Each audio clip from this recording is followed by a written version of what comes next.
नवीन kit लावून शंकराच्या चेहऱ्यावरची खुशी तर पहा.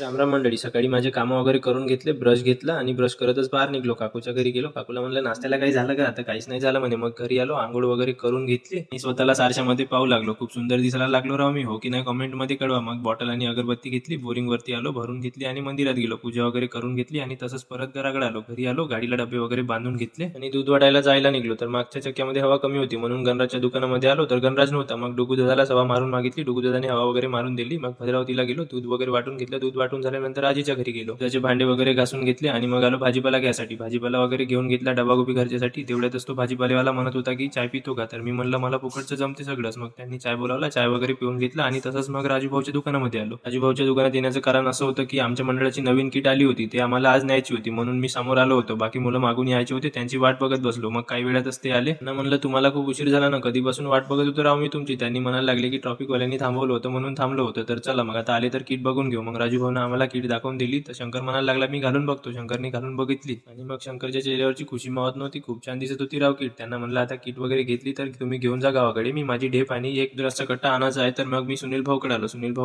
भाऊला म्हणलं सुद्राचा कट्टा टाकून दे माझ्या गाडीवरती. मग सुनील भाऊने सुद्राचा कट्टा टाकून दिला. तर चला मग भेटूया पुढच्या व्हिडिओमध्ये. तोपर्यंत घ्या मग मला फॉलो करू.